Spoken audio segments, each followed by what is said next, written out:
नमस्ते दोस्तों। आधुनिक दौर में हिंदी साहित्य की गरिमा को बनाए रखने के लिए जिन लेखकों ने बागडोर संभाली हुई है, कल्पना मनोरमा उनमें से एक हैं। आज सुनिए कल्पना मनोरमा जी की लिखी हुई कहानी एक दिन का सफ़र। मेरी जुबानी। मैं हूँ सीमा सिंह। वो रविवार की ढलती हुई रात थी। सपना गहरी नींद में सो रही थी। भक्तजनों के संकट क्षण में दूर करे, आरती के बोल, घंटी की घनघनाहट, स्नान करने के लिए एक दूसरे की बुलाहट अचानक उसके कानों में गूंजने लगी। थकान से भरी नींद में सपना ने कसमसा कर तकिए से कान दबा लिए। आवाज़ें फिर भी आती रहीं। उनीदा दिमाग अपनी वैचारिक रौ में चलने लगा। कितनी बार कहा इस बस्ती को छोड़ दो, लेकिन नहीं। जयंत साहब आलस के पुतले जो ठहरे, कौन घर खोजेगा। पड़े हैं बाप दादाओं के घर में, जहाँ ना पार्क है ना पार्किंग। सारे मकान कान से कान सटाए बैठे हैं। बच्चे घर के अंदर गुल्ली डंडा खेलें या बंदरों की तरह लटके रहें खिड़कियों में, परवाह किसे है। न जयंत को कोई फ़र्क पड़ता है, और पड़ोसी तो माशा अल्लाह हैं ही। रोज़ सुबह 4 बजे से घंटी टनटनाने बैठ जाते हैं। भूल जाते हैं कि बगल के घर में कोई थका हारा भी सोया होगा, जिसे नींद की ज़रूरत प्रार्थना से ज़्यादा होगी। कोई जाकर पूछे उनके भगवान से, उनींदा वो भी होगा। यही हाल रहा तो कैसे बचेगा भगवान और भक्त। सपना के अलसाए मन में एक अजीब सी कोफ्त उठी। झुंझलाते हुए उसने पति को धकेलते हुए कहा, सुनो ना जयंत, भगवंत लाल की ओर वाली खिड़की बंद कर दो। कर दो ना बंद, रात बहुत बाकी है। पड़ोसी उतारने लगे देवता स्वर्ग से। खुद कर लो, डिस्टर्ब मत करो। जयंत ने कानों पर हाथ रखकर करवट बदल ली। सपना उठी, बदन दर्द से ऐंठ रहा था। खिड़की के पास जाकर उसने देखा, रात बारिश और आंधी आई थी। आधे बने दुमंजिली गीली छत की सफाई में पड़ोसी धमाचौकड़ी मचाए थे। जयंत को बारिश में गीली मिट्टी से उठती सौंधी गंध अच्छी लगती है। उसी ने खोली होगी खिड़की। 2 मिनट सोचते हुए सपना ने खिड़की बंद कर ली। आवाज़ें धीमी पड़ गईं। सपना फिर से बेड पर पसर गई। अलसाए बदन में नींद फिर से काबिज हो गई। सोते ही सपना की नींद में एक स्वप्न चलने लगा। जयंत साहब अपनी कार हटा लो। मैग्नेट के बगल में बनी खिड़की में मुंह अड़ाकर वर्मा बोल रहा था। सपना, तुमने कार फिर से गलत जगह खड़ी कर दी। जयंत खींचा। मैंने गलत जगह कार खड़ी नहीं की है, वर्मा ने मेरी पार्किंग में अपनी कार अड़ाई है। तो जाओ, अब हटाओ जाकर। वर्मा धरना देकर बैठा है। नहीं जाऊंगी। जयंत साहब आओ ना, वर्मा ने फिर से मांग दी। अरे आ रहा हूँ यार। सपना, अब उठ भी जाओ, नहीं तो अब पानी डाल दूंगा।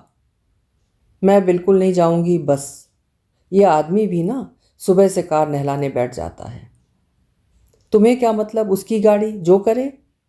है क्यों नहीं मतलब, यहाँ बस्ती में सबको सबसे मतलब है, देखती नहीं हूँ क्या। तो फ़ोन से बुलाना था वर्मा को। पार्किंग तो जी का रोग बन चुकी है। जाओ, वर्मा जान खा जाएगा, खड़ा है गेट पर। जयंत ने सपना को झिंझोड़ दिया। जयंत, मान जाया करो, मैं नहीं जाऊंगी। जयंत। सपना तेज तेज बुदबुदाने लगी। अरे ओ देवी जी, चुप करो। नींद में तुम कब से बड़बड़ाने लगी, अब यह भी मुझे सहना पड़ेगा। कितनी भयानक लग रही हो, उठो। जयंत ने ढकेलते हुए सपना को जगा ही दिया। सपना की चेतना लौटी तो उसे तसल्ली हुई कि चलो, वर्मा सपने में आया था। विडंबना देखो जीवन की, सपने भी किसके आने लगे। सपना ने मुड़कर देखा, जयंत फिर से सो गया। सपना ने भी दुसूती कानों पर लपेट ली। आंखें बंद कर ही पाई थी कि 5:30 बजे का अलार्म घनघना उठा। सोमवार की सुबह थोड़ी सी बड़ी और मधुर चाहने वाली सपना मन मारकर उठ गई। पिछले सप्ताह की थकान और रविवार रात की नींद खराब होने से उसका मन चढ़ चुका था, मगर नौकरी को इस सब से कुछ लेना देना नहीं। सपना ने बालों को ऐसे ठीक किया जैसे बचपन में माँ दुलराया करती थी। रात जयंत ने ही खिड़की खुली छोड़ी होगी, लेकिन मानेंगे नहीं। वाह रे मेरा जीवन, चलो लदो, हो गया सोमवार का दिन शुरू। सपना का मन झुंझलाहट से ठसाठस भर गया। वैसे तो वो अपने हिस्से का बेड ठीक कर दोहर तहा कर तकिया के नीचे रख कर ही उठती थी, लेकिन उस दिन दोहर को लड्डू की तरह बनाकर जयंत के ऊपर फेंक वो कमरे के बाहर निकल गई। सोमवार को बेड से पांव नीचे धरो नहीं कि सीधे शनिवार रात को ही सुकून मयस्सर होता है। उस पर ये पड़ोसी और ये मेरा प्यारा पति, तौबा तौबा।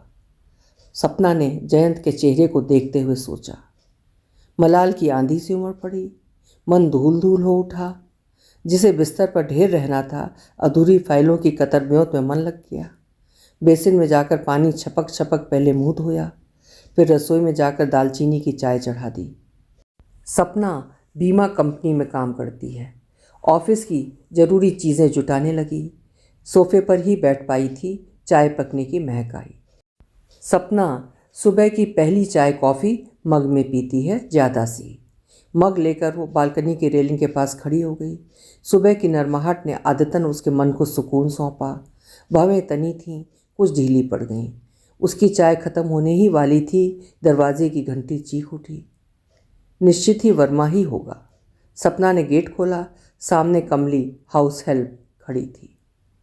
कमली, तू इतनी जल्दी क्यों चली आई? तेरे चेहरे को क्या हुआ? कुछ नहीं दीदी, हमारी ज़िंदगी की असल सूरत यही है। तू पहेलियाँ कब से बुझाने लगी, बता तो सही। कल हमरे मर्द ने जेदा पी रखी थी। मतलब पीकर तुझे मारेगा? तूने कुछ कहा होगा। हमरी अक्ल दाढ़ पिराती रही।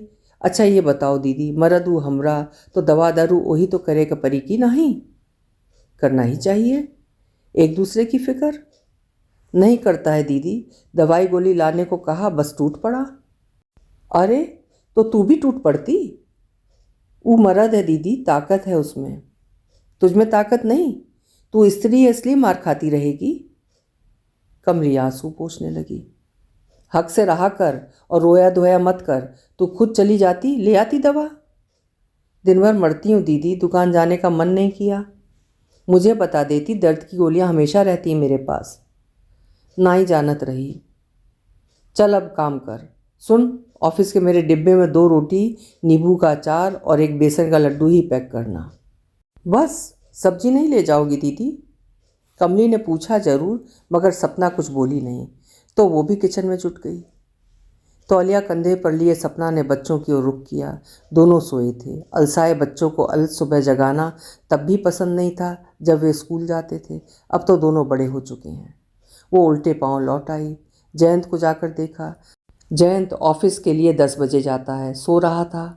मोबाइल पर अरिजीत सिंह का गाना जिंदगी यूं गले आ लगी है बजाकर सपना स्नान घर में घुस गई। शावर से झरझर झरती बूंदें और गीत की मधुर धुन में सपना गुनगुनाने लगी। रात की बारिश में धुली धुली सुबह खिड़की से झांक रही थी। गीली देह पर हवा की छुअन थरथराहट घोल रही थी। नहाते नहाते उसका हाथ छातियों पर चला गया। मन कांप उठा। बीता बुरा वक्त अपनी भयावहता के साथ प्रकट हुआ तो अंतिम दिनों में छींचती माँ से जुड़ी बीमार यादों ने घेर लिया। उसे भी अपनी मेमोग्राफी रिपोर्ट लाना है। कई महीनों से टलती जा रही थी। कभी बच्चे व्यस्त, कभी वो खुद व्यस्त। समय आज भी नहीं है मेरे पास। नहाकर जल्दी से सपना बाहर आ गई। घर में चहल पहल से पता चला सब उठ चुके थे। कमली सबको चाय कॉफ़ी दे चुकी थी। उसे राहत मिली। मेरे पास समय नहीं है तो क्या, कोई ना कोई रिपोर्ट कलेक्ट कर ही लाएगा। भरोसे की ठंडी लहर सपना को तसल्ली से भर गई। कंघी करते हुए सबसे पहले बेटे के पास गई। हॉस्पिटल से मेरी मेमोग्राफी की रिपोर्ट लाना है गुड्डू, सपना ने बेटे से कहा। मेरा वर्क फ्रॉम होम ज़रूर है, पर फॉरेनर क्लाइंट के साथ मीटिंग रख दी है बॉस ने, so today I am not free at all, बोलकर बेटा मोबाइल से चिपका रहा। बेटे का रूखापन उसे चुभा तो, लेकिन अपना धैर्य सहेजते हुए, अच्छा ठीक है, आराम से उठकर अपना काम करना, मगर खाना समय से खा लेना। बुलबुल तू ला देगी? सपना ने बेटी से पूछा।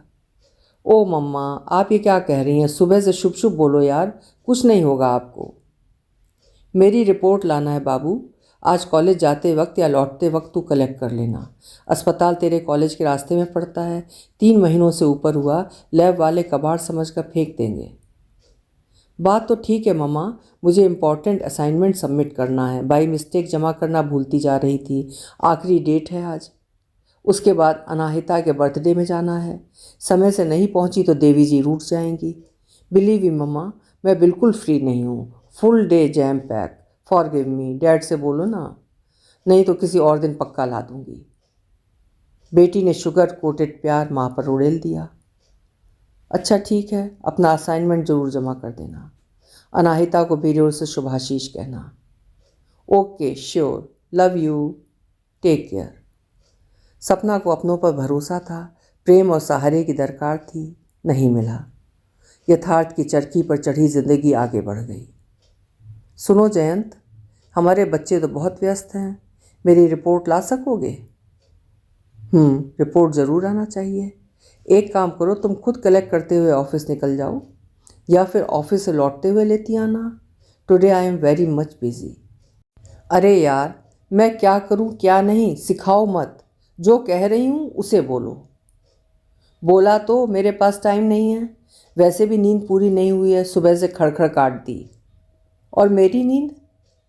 कहना था लेकिन टाल गई। पति और बच्चों के इशारों पर नाचने वाली को अपने जीवन की निस्सारता पर खेद हुआ। रोना चाहती थी लेकिन पी गई अवमाननाएं अपनों की। कमली, जरा इधर आकर मेरी साड़ी तो ठीक करो, बस अब निकलूंगी। सपना के मन में बढ़ते तापमान के बीच दरवाजे पर बेसब्र दस्तक हुई। मैं तो साहब अपनी कार हटा लो।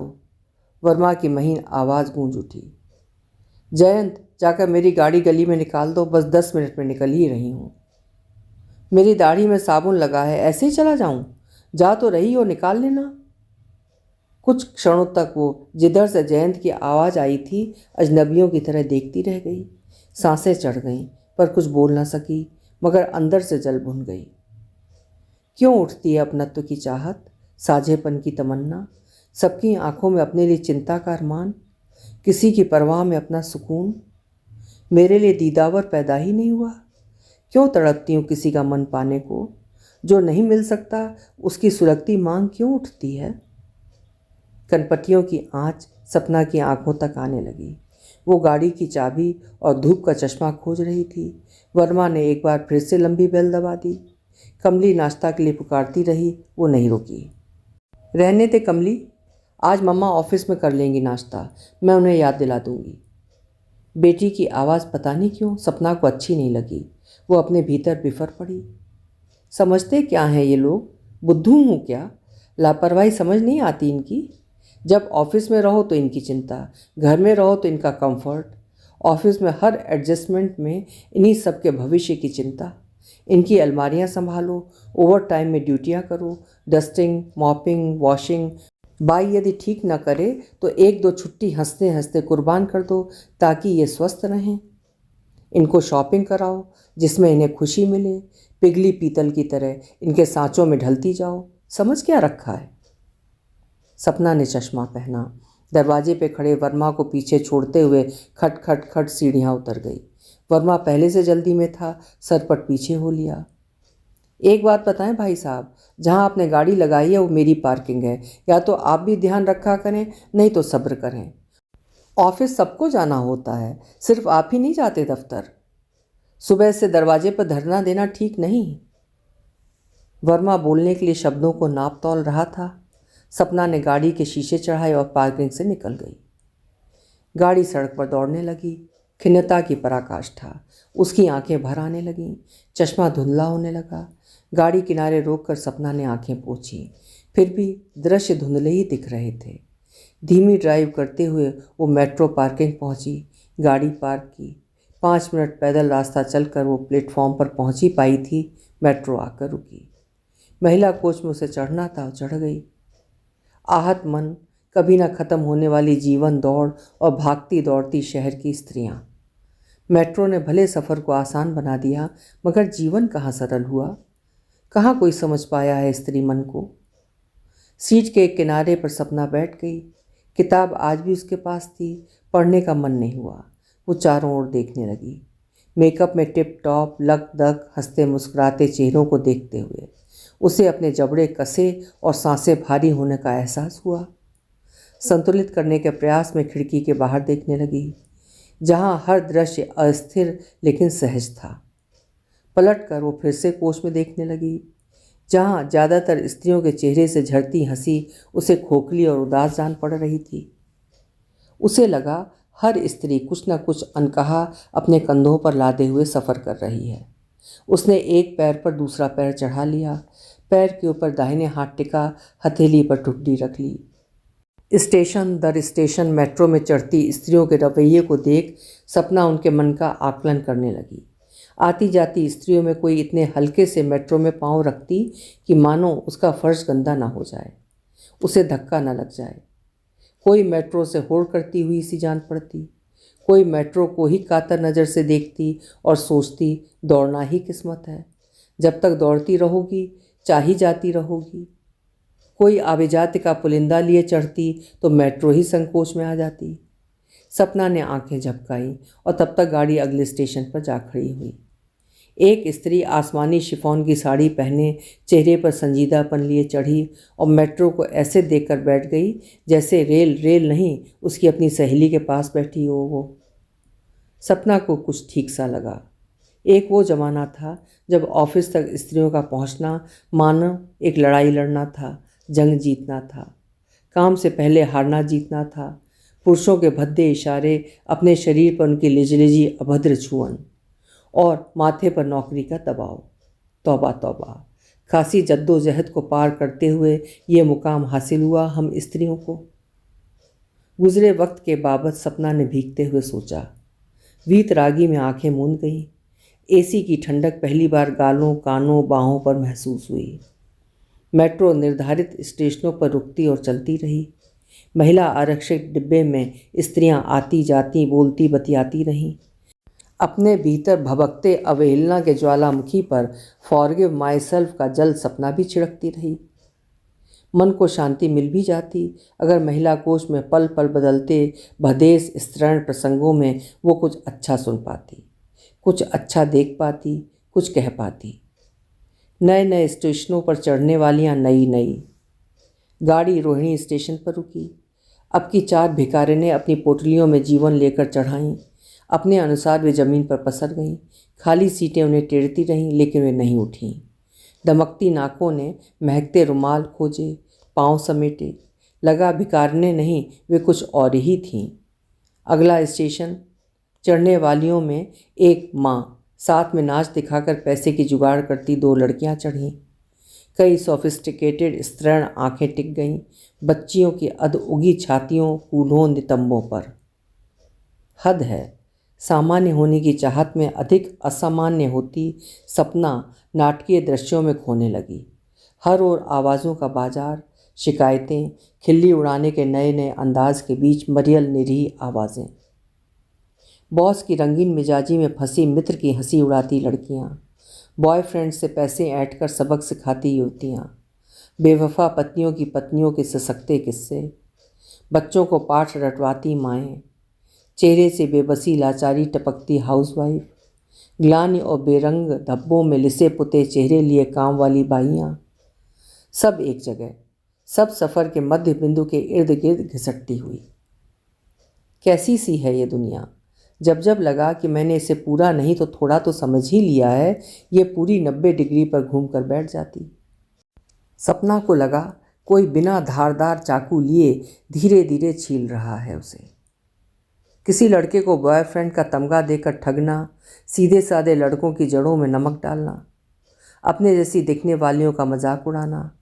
क्या इसलिए जीवन के केंद्र में आने को छटपटा रही हैं स्त्रियां? समानता की पैरवी करने वालियों को अपनी अस्मिता की फिक्र है और दूसरों की अस्मिता, उसकी धज्जियां उड़ाकर मज़े लूटने की प्रवृत्ति कब आकर बैठ गई इनके भीतर? डिब्बा स्त्रीण गमक से गमक रहा था। राजीव चौक मेट्रो स्टेशन से कुछ खुश मिजाज चेहरे नमूदार हुए। लगा कह रहे हूँ जस्ट चिल यार, पर कैसे? सपना ने बोतल से पानी पिया, चश्मा उतारकर आंखें साफ कीं, तमतमाए गालों को ठंडी हथेलियों से सहलाया। धीरे धीरे मन की मलामत जब शांत हुई तो अनाउंसमेंट पर उसका ध्यान चला गया। मंडी हाउस के बाद प्रगति मैदान, फिर जैसे ही लक्ष्मी नगर आने की पुकार हुई उसे अटपटा सा लगा। रोज़ तो लक्ष्मी नगर मिलता नहीं। उसने बगल में बैठी स्त्री से पूछा, लक्ष्मी नगर के बाद कौन सा station? Nirmal Vihar. Noida electronic city? नहीं, ये वैशाली रूट है मैम। ओह नो, मैं गलत मेट्रो में चढ़ गई थी। फिर से एक लेट। यमुना बैंक से आप दूसरी मेट्रो ले सकती हैं, बस अगले स्टेशन पर उतर कर बदल लें। बहुत शुक्रिया। आप खड़ी हो जाएं, आने वाला हुआ। Okay sure, thanks once again. Bye ma'am. No problem. Yamuna bank से सपना ने मेट्रो बदली तो महिलाओं का डिब्बा खचाखच भरा मिला। कहीं पाँव रखने की जगह नहीं, हर ओर स्त्री ही स्त्री। शरीर छूने, धक्का लगने से बेफिक्र होकर वो पोल पकड़कर खड़ी हो गई।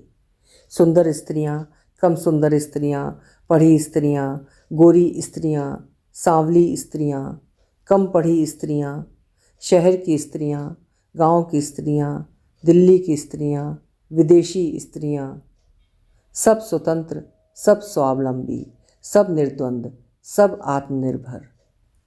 स्तरण आवाज़ें अपनी तरह से सपना तक आवाजाही करने लगीं। स्त्री समृद्धि की एक पुलक ने उसे भर दिया। खुला आकाश अब स्त्री का है, जितना नाप सके ये धरती उसकी अपनी है। दिशाएं बाहें फैलाकर स्त्री को गले लगाने को तैयार हैं। सुहाना सफ़र, अपना सफ़र, स्त्री निजता से भरा सफ़र। उसने मचलकर अपनी सी दिखने वालियों को देखा। किसी की बोली में शहर मचल रहा था, किसी के मन में जिद्दी गांव अब भी फंसा बैठा था। कोई फर्राटेदार अंग्रेजी बोल रही थी, कोई हिंदी इंग्लिश दोनों को साध रही थी, कोई एलीट वर्ग से होने का दंभ लिए अकड़ी खड़ी थी, कोई नाक बहमे समेटे अपने आभिजात के प्रदर्शन में अड़ी थी, कोई इसलिए अपनी शहरी सखी को यस नो में उत्तर दे रही थी क्योंकि समझा जाए उसका वास्ता दूर दूर तक गांव से नहीं है। अपने प्रति बॉन्डिंग प्रदर्शित करती स्त्रियों की अपनी अपनी कहानियाँ। सपना का ध्यान परिधानों पर चला गया। किसी ने सूट पहना था, कोई साड़ी में सोहनी लगी, कोई लॉन्ग स्कर्ट में दिखी, कोई मिनी स्कर्ट में टिप टॉप। किसी ने अपनी सपाट छातियों को पैडिंग ब्रा से उभारा था, किसी ने बेडौल स्तनों को तारों वाली स्पेशल ब्रा से जकड़ रखा था। किसी के स्लीवलेस ब्लाउज से बगलें झांक रही थीं, किसी के टॉप का गला इतना गहरा कि छाती की हड्डियां दिख रही थीं, कोई ढीले ढाले कपड़ों से टिप टॉप बाहर निकल रही थी, कोई इतने फिटिंग के कपड़ों में चढ़ी कि लगा अब सिवन उधड़ी की तक। किसी ने सिर पर फुंदने वाला बंदाना बांध रखा था, किसी का गला रंगीन मोतियों की माला से भरा था। सपना ने अपने मन को स्त्रियों के पहनावे और कपड़ों से हटा लिया। आंखें बंद कर अपने काम याद करने लगी। बॉस के साथ मीटिंग है, याद आया उसे। आंखें खुलीं। अब उसका ध्यान स्त्रियों के शरीर पर यहाँ वहाँ गुदे टैटुओं पर चला गया। किसी स्त्री की गर्दन पर टैटू, किसी की पिंडलियों पर, किसी की कमर पर नाम टैटू, किसी की कलाई पर मोर पंख वाला टैटू, किसी की पीठ पर फूलों पर बैठी तितली, किसी की बाजूबंद पर नाग वाला टैटू, किसी की ठुड्डी पर 3 बिंदी, किसी के गर्दन पर लाल नीला लव टैटू देखकर उसका मन थरथरा उठा। उसने नज़रें झुका लीं। थोड़ी देर में एक निग्रो महिला कोच में नमूदार हुई। वो भी जगह बनाकर खड़ी हो गई। सपना के पास खड़ी लड़कियों का हुल्लड़ शुरू हुआ और बढ़ता चला गया। ओहो हो, क्या माल पाया है। बेला उसे देखो तो जरा। क्या, किधर, कुछ तो बता, किसे देखूं? अरे उधर, उस हंसनी को। हंसनी? उस कल्लो को? हाँ हाँ बिल्कुल, ऐसे मत बोल, बस देख। हाँ अब बता भी दे, देखूं क्या? तुझे अब तक दिखा नहीं? नहीं, बोलना। अरे यार तू भी डफर है, 2 पहाड़ों पर कमल खिले नहीं दिखे तुझे? ऊप्स। हे कमलासनों पधारें, आपका सिंहासन पुकार रहा है। एक मोटी आवाज़ उभरी। अरे क्या कहती है तू? पहाड़ों पर नंदीश्वर रहते हैं, उन्हें बुलाओ मेरी जान। हाँ हाँ हाँ, तुम सब चुप करो, मैं क्या कहती हूँ उसे सुनो। क्या? एक साथ सभी लड़कियां बोलीं। इन पर्वतों पर कोई तो झंडा गाड़ दो यार। संवेद ठहाका गूंजा। संवेद स्वर उभर कर कोच की छत से जा लगे। उतरने वाली उतरती रहीं और चढ़ने वाली चढ़ती रहीं। भद्दे कमेंट करने वाली लड़कियों की नज़रों का पीछा करते हुए सपना ने देखा सब लड़कियां एक नीग्रो स्त्री पर फब्तियाँ कस रही थीं। अश्वेत स्त्री हिंदुस्तानी हंसी से बेखबर अपने में अडिग खड़ी थी। उसके उभार शल्य चिकित्सा अर्थात बोटेक्स की वानगी दे रहे थे। उभारों पर नीले सफ़ेद कमल वाले टैटू दमक रहे थे। सपना का मन अपने पास खड़ी लड़कियों पर चला गया। वे अब भी खिल्ली उड़ाने के मूड में दिख रही थीं। वो बोलना नहीं चाहती थी, बोल पड़ी। मैंने तो आज तक सुना था कि फब्तियाँ कसने का काम पुरुषों का है। वही उद्दंड असभ्य लंपट माने जाते रहे हैं। जो तुम्हारी भाषा ही नहीं जानती हो, उसकी इंसल्ट बेइज्जती करने का फ़ायदा क्या? अपने जैसी दिखने वाली के लिए बोलो तो अभी के अभी आटा दाल का भाव पता चल जाएगा। सच कहूँ, तुम लोग उस अश्वेत स्त्री का मजाक नहीं उड़ा रही हो, बल्कि समस्त स्त्री जाति की तौहीन कर रही हो। लड़कियों के जत्थे ने उसे आड़े हाथों लेना चाहा। सपना के तेवर कड़े थे। एक अधेड़ महिला सपना की तरफ से बोली, आपने सही समय पर इन लड़कियों को टोका। लंबे समय जद्दोजहद करने के बाद स्त्रियों को आज़ादी हासिल हुई है। स्त्रियां अकेली बाहर निकल पा रही हैं, स्वतंत्रता से घर बाहर के निर्णय ले पा रही हैं। अपने होने को और भी सुदृढ़ बनाना चाहिए, ना कि आपस में एक दूसरे की खिल्ली उड़ाकर किसी स्त्री को हतोत्साहित करें। जिस भाषा में ये सब उसकी हंसी उड़ा रही हैं, वो भाषा उसे आती ही नहीं। शुक्रिया, आप बताएं। वो अश्वेत महिला इनकी भाषा नहीं समझ रही, इसीलिए ये लोग उस पर हंस रही हैं। भूल रही हैं ये लोग शरीर की भी अपनी भाषा होती है जो अच्छे से समझ में आती है। सच कहा आपने। ये लोग पराये देश की स्त्री का अपमान तो कर ही रही हैं, साथ में अतिथि देवो भव की अपनी संस्कृति को भी आहत कर रही हैं। अभी तक कई अधेड़ स्त्रियों की सहमतियां इन दोनों को मिल चुकी थीं। देखते देखते महिला कंपार्टमेंट में गलत सही की एक बहस सी छिड़ गई।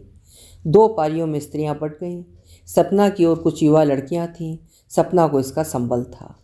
अश्वेत स्त्री की हंसी उड़ाने वालियों के साथ कम स्त्रियां नहीं थीं, मगर उनके चेहरे लटक गए थे। वे सब उग्र थीं, झपट्टा मारकर सपना को खा जाने वाली निगाहों से घूर रही थीं। ये लड़कियां खुद को स्मार्ट भले समझ रही हूँ, लेकिन इनका ये व्यवहार अभद्रता में गिना जाना चाहिए। अच्छा, मेरा तो स्टेशन आने वाला है, पर मैं ये ज़रूर कहूँगी कि इन सबको उससे सॉरी बोलना चाहिए। सपना अपने स्टेशन पर उतरने के लिए दरवाजे की ओर घूम गई। So what? लड़कियों के आक्रामक स्वर उसके कान के पास उभरे। Try to understand what I said, कहते हुए सपना अपने स्टेशन पर उतर गई। काफ़ी देर से चुप खड़ी लड़कियों की हंसी ने उसका पीछा किया। वो बिना ठिठके आगे बढ़ गई। मन आंदोलित था, धड़कनें बेकाबू। उसने रिक्शा को हाथ दिया। रिक्शा रुका। वो ऑफिस की ओर निकल गई। आक्रामक उत्तेजना लिए जैसे ही सपना केबिन में पहुंची, रेड मार्क लगा रजिस्टर उसकी टेबल पर रखा मिला। बगल के केबिन में बैठे श्रीकांत ने चश्मा नीचे कर मुस्कुराते हुए उसे देखा, मानो कह रहे हों, लाल निशानों के मामले में अब हम बराबर हुए। उन्हें अनदेखा कर सपना सीट पर बैठी पाई थी कि बॉस का बुलावा आ गया। दराज से फाइल और डायरी लेकर वो बॉस के केबिन में चली गई। जब लौटी, उसके पांव बोझिल पड़ रहे थे। घर हो या ऑफिस, स्त्री को ही इतना काबिल क्यों समझ लिया जाता है कि उसके अलावा कोई और ये काम कर ही नहीं सकता। खुद पर तिलसते हुए सपना समझ गई, आज भी वो अपनी रिपोर्ट कलेक्ट करने नहीं जा पाएगी, लेकिन रिपोर्ट आज ही लाना ज़रूरी है। 2 मिनट सोचकर सपना ने अपने घर फ़ोन लगा दिया। हेलो, हाँ बोल रहा हूँ। तुम अभी तक निकले नहीं? बस निकलने जा ही रहा हूँ। चलो अच्छा हुआ। जयंत, मुझे लौटने में आज भी देर हो जाएगी, मैं रिपोर्ट कलेक्ट नहीं कर पाऊँगी, तुम ले आओगे? Control yourself. जब डॉक्टर ने बोल ही दिया है कि all is good, then report के चक्कर में क्यों पड़ी हो सपना? हद है, कहना क्या चाहते हो? वही जो तुम सुनना नहीं चाहती। एक तो मेरे पास समय नहीं है, दूसरे बेमतलब की आवाजाही से मिलेगा क्या? अरे कागज़ का टुकड़ा है, यहाँ पड़ा रहे या वहाँ। अच्छा, तुम्हारे लिए होगा कागज़ का टुकड़ा, चलो छोड़ो, मुझे कुछ कहना सुनना है ही नहीं। Then leave it, okay, bye bye. Hello mister Jayant, report तो आज ही चाहिए, कैसे उसे आप समझो, बट एनी हाउ। जहान भर का रूखापन मेरे ही हिस्से आना था। बुदबुदाते हुए सपना ने फ़ोन पटक दिया। कुछ बातें हवा में समाई होती हैं और जहन में गहरी तासीर के साथ एक बार ही खुल पड़ती हैं। जयंत धैर्य चुकने के बाद वाली सपना को अच्छी तरह से जानता है। उसके पास न कहने का अब कोई चारा नहीं बचा था। अभी आप सुन रहे थे कल्पना मनोरमा जी की लिखी हुई कहानी एक दिन का सफ़र। घर बाहर संभालती एक आधुनिक स्त्री की सशक्त कहानी। आशा है आपको भी पसंद आई होगी। कल फिर मिलेंगे। हिंदी का श्रेष्ठ साहित्य सुनते रहने के लिए मेरे चैनल्स को सब्सक्राइब ज़रूर करिएगा, लाइक करिएगा और साहित्य प्रेमी मित्रों के साथ साझा भी करिएगा। बहुत बहुत धन्यवाद।